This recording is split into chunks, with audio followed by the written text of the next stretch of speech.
In complete contrast to the safe zone philosophy where everything blends into the lake bed, the baiting needles and rig tools that we do stand out like a sore thumb. And the reason for that is when you're searching around in your tackle box, if they're all the same colour, you can never find the one that you want. So we've done a red one for your stick needle. That's obviously going through PVA sticks, and also if you're putting stringers on, you can get 4 or 5 baits on that one.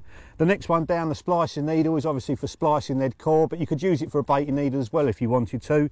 The fine needle goes through small baits without splitting them, which is really, really important. If you're using something like maize or sweet corn, often a bigger baiting needle will split that in half. That one doesn't.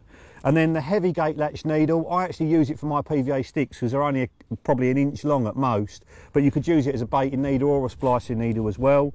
And then the yellow one is the braided needle. I use that for putting my normal hook baits on. Nice and sharp at the end, it's got a little crook on it, great for getting easily through baits and pulling the hair through.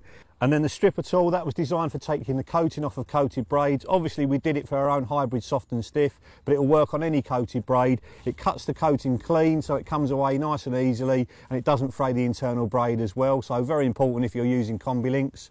And then the puller tool, you really will wonder how you got by without this once you started using it. It started off as the carpy green, but I've got it changed to the bright Korda green now, just so you can find it in your tackle box. It's brilliant for testing the strength of rigs. You can really give it some. If you know you can't break it in your hands, it's going to be perfect in a fishing situation.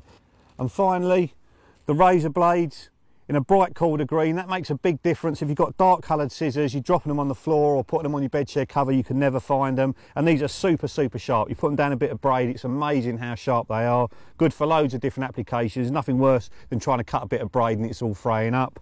And then underneath all this stuff, we've got the rig safe. We've updated that slightly. We've added on little grooves in the bar to stop the hook sliding up and down, and you've got lovely little Korda logo pins on there as well for anybody that's not already got one. It's great, takes about 75 rigs and is virtually indestructible. So there's a tool for every job there, and we've made sure you're not going to lose any either.